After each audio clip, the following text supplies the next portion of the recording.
અમદાવાદના રખિયાલના ગરીબનગર પાસે અસામાજિક તત્વોનો આતંક જોવા મળ્યો છે। વાહનોથી ધમધમતા જાહેર રોડ પર તલવારો સાથે અસામાજિક તત્વોએ આતંક મચાવ્યો છે।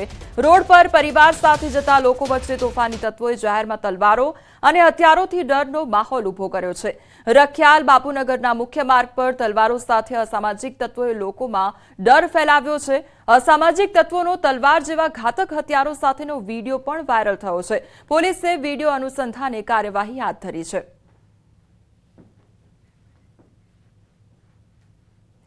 વડોદરાનો ગેંગસ્ટર કલ્પેશ કાછિયાની ધરપકડ કરાયા બાદ તેનું સરઘસ કાઢવામાં આવ્યું છે। કલ્પેશને અકોટા વિસ્તારમાં આવેલ તેના ઘરે લઈ જવામાં આવ્યો, જ્યાં પોલીસ તપાસ કરવામાં આવી તો નામચીન gangster Kalpesh Kachhiya money laundering જેવા કેસમાં પણ સામેલ છે અને લોકોમાં તેણે ભયનો માહોલ ઊભો કરેલો છે, જેથી તેને ચાલતો તેવા ઘરે લઈ જવાયો, જેથી લોકોમાં તેનો ભય ઓછો થાય। આરોપીને લઈ પહોંચતા લોકોના ટોળા પણ ભેગા થઈ ગયા હતા। વડોદરામાં ભયનો માહોલ ઊભો કરનાર કાછિયા પગેથી ચાલી પણ શકતો નથી।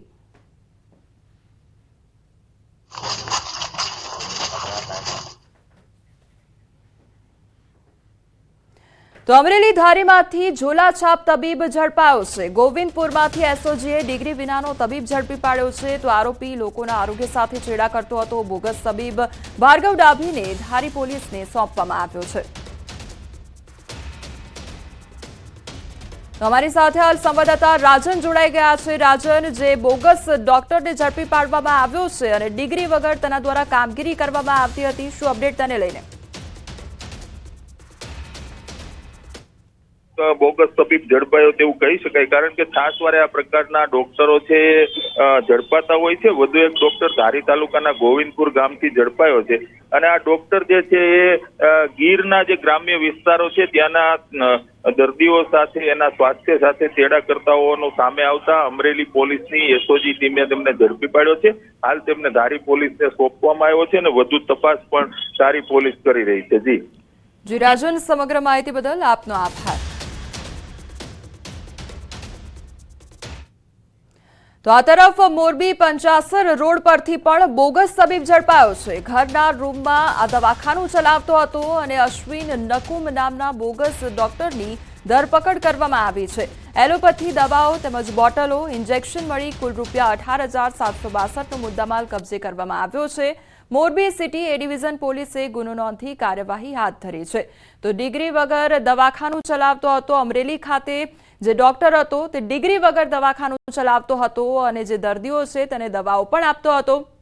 બીજી તરફ જે આ ઘટના સામે આવી છે મોરબીની, કે જ્યાં મોરબીમાં પણ ડોક્ટર દ્વારા એલોપેથી દવાઓ છે તે દર્દીને આપવામાં આવતી હતી અને ઘરના રૂમમાં જ આ દવાખાનું ચલાવવામાં આવતું હતું।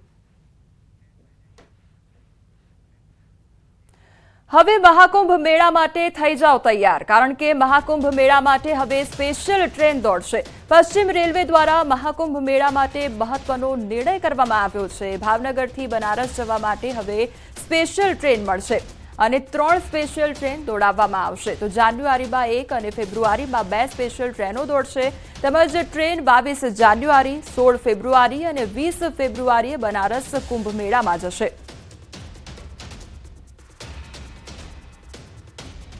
રાજકોટ શહેરના નાગેશ્વર વિસ્તારની ચોંકાવનારી ઘટના સામે આવી છે। યુનિકેર હોસ્પિટલના ડોક્ટર જિગીશ દોશીની ગંભીર બેદરકારી સામે આવી છે। તો ડાબા પગના ઓપરેશન સાથે જમણા પગનું પણ ઓપરેશન કરી કાઢ્યું। સપના પટોડિયા નામની દર્દીનું એપ્રિલ 2024માં ડાબા પગના ઓપરેશન સાથે ડોક્ટર દોશી દ્વારા બેદરકારીપૂર્વક તેમના જમણા પગનું પણ ઓપરેશન કરી કાઢવામાં આવ્યું। રાજકોટ ખાતે પોલીસ દ્વારા પ્રેસ કોન્ફરન્સ કરવામાં આવી રહી છે। સીધા જઈશું તે તરફ। તો જે નગમાબેન છે એમના નવલસિંહના સંપર્કમાં આવ્યા અને બંનેમાં મિત્રતા થઈ। પછી નગમા જે છે એ નવલસિંહ ઉપર લગ્ન કરવા માટે પ્રેશર કરતી હતી। નવલસિંહ એમને ના પાડતો હતો અથવા એ પણ કહેતો હતો કે અમુક સમય પછી અમે લગ્ન કરી લઈએ। પછી નગમાના જે વલણ હતું કે તમારી સાથે લગ્ન કરવાના જ છે એ ચાલુ રહ્યું। તો નવલસિંહે આ વિચાર્યું કે હવે નગમાને રસ્તાથી હટાવી દેવાના છે। તો નગમાને પોતાના ઘરે બોલાયા અને એમના મર્ડર કરીને એમની બોડીના કટકા કરીને મોરબી જિલ્લામાં દાટી દીધેલ હતી। તે સંબંધમાં ત્યાં મોરબી જિલ્લામાં ગુનો પણ દાખલ કરવામાં આવ્યું છે. હવે આ જે કાદરભાઈ છે એમના પુત્રી નગમા એ ગાયબ હતી, તો એ પોલીસ પાસે જવાનું કહેતા હતા. નવલસિંહ પાસે એમની જે અવરજવર હતી એ ચાલુ હતી, કેમ કે નવલસિંહ ઉપર એમને કોઈ શક ના હતો. નવલસિંહ કેમ કે ભુવા હતો અને કાદરભાઈની ફેમિલી પણ તાંત્રિક વિદ્યામાં વિશ્વાસ કરતી હતી, તો એમને લાગ્યું કે નવલસિંહ જે છે અમારી સમસ્યાનું નિરાકરણ કરી દેશે. નવલસિંહ કહેતો હતો કે તમારી જે પુત્રી છે નગમાબેન એ ટૂંક સમયમાં પરત આવી જશે. પણ ફરીથી લગભગ 15થી 30 દિવસ પછી નગમા પરત નથી આવી, તો એ લોકોએ ફરીથી કીધું કે અમે પોલીસ પાસે જવાના છે. તો નવલસિંહના દિમાગમાં આ હતું કે આ લોકો પોલીસ પાસે જતા રહે તો અમારા જે આ ભેદ છે ખુલી જશે અને નગમાના મર્ડરમાં હું જેલમાં જતા રહીશું. તો આ ત્રણેય લોકોને પોતાના રસ્તાથી હટાવવા માટે નવલસિંહે આ પ્લાન ઘડ્યો. એમના જે દૂરના સંબંધી થાય છે જીગર ગોહિલ, એમને અમદાવાદથી બોલાયો અને કાદરભાઈની ફેમિલીને કીધું કે જેતપુર પાસે એક દરગાહ છે, તમે ત્યાં આવી જાઓ અને ત્યાં એ તાંત્રિક વિદ્યા કરીએ. આ તાંત્રિક વિદ્યા કરવાથી તમારા જે પુત્રી છે નગમાબેન એ પરત આવી જશે અને તમારા જે આર્થિક સંકટ છે એનું પણ નિવારણ થઈ જશે અને તમારા પુત્ર આસિફ જેના લગ્ન થતા નથી એમના લગ્ન પણ થઈ જશે. તો એ લોકો ઝાંસામાં આવીને ત્યાં જેતપુર પહોંચી ગયા. ત્યાં દરગાહ પાસે તંત્રવિધિ કરી, પછી ત્યાંથી એક બીજી દરગાહ ઉપર તંત્ર વિધિ કરવા માટે અહીંયા પડધરી પોલીસ સ્ટેશનની હદમાં રામપર ગામ પાસે આવેલ અને ત્યાં અંધેરો થઈ ગયો હતો. નવલસિંહને લાગ્યું કે આ ઉચિત સમય છે, તો એમની પાસે જે ઝેરી દવા હતી એ પીવડાવીને અને આ ત્રણેય લોકોના એ મર્ડર કર્યો છે. આ જે સુસાઇડ નોટ છે એ ખરેખર નવલસિંહ ચાવડા દ્વારા ચોટીલા ખાતે ત્યાંથી કાગળ લઈને પોતાની ગાડીમાં બેસીને ત્યાં નવલસિંહે આ સુસાઇડ નોટ લખી હતી અને આમાં લખ્યું હતું કે આર્થિક સંકટના કારણે અને હોસ્પિટલમાં જે વધારે ખર્ચો અમારો થઈ રહ્યો છે એના કારણે અમે સુસાઇડ કરી રહ્યા છીએ અને આમાં કોઈ બીજાના વાંક નથી.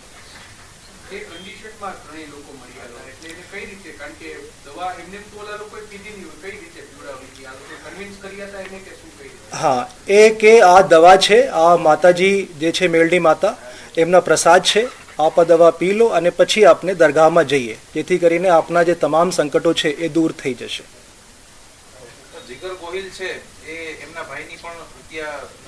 હા, જીગરભાઈ જે છે એમના ભાઈના જે મર્ડર છે 2021માં નવલસિંહ ચાવડા દ્વારા કરવામાં આવેલ હતું.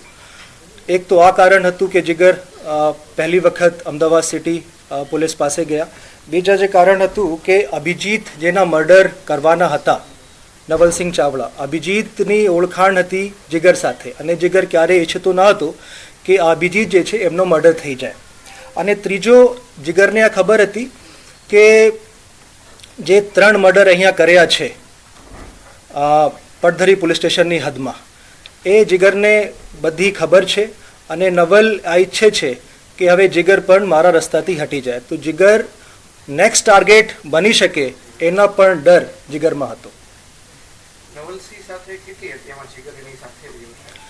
એ 3 હત્યાઓ જે છે આમાં તો છે જ, અને જે નગમાની હત્યા થઈ વઢવાણમાં આમાં પણ આનું રોલ છે. એ 4નું રોલ અત્યાર સુધીની તપાસમાં અમારી સામે આવ્યું છે. એક ગુના એના વિરુદ્ધમાં નિકોલ પોલીસ સ્ટેશનની હદમાં નોંધવામાં આવેલું છે.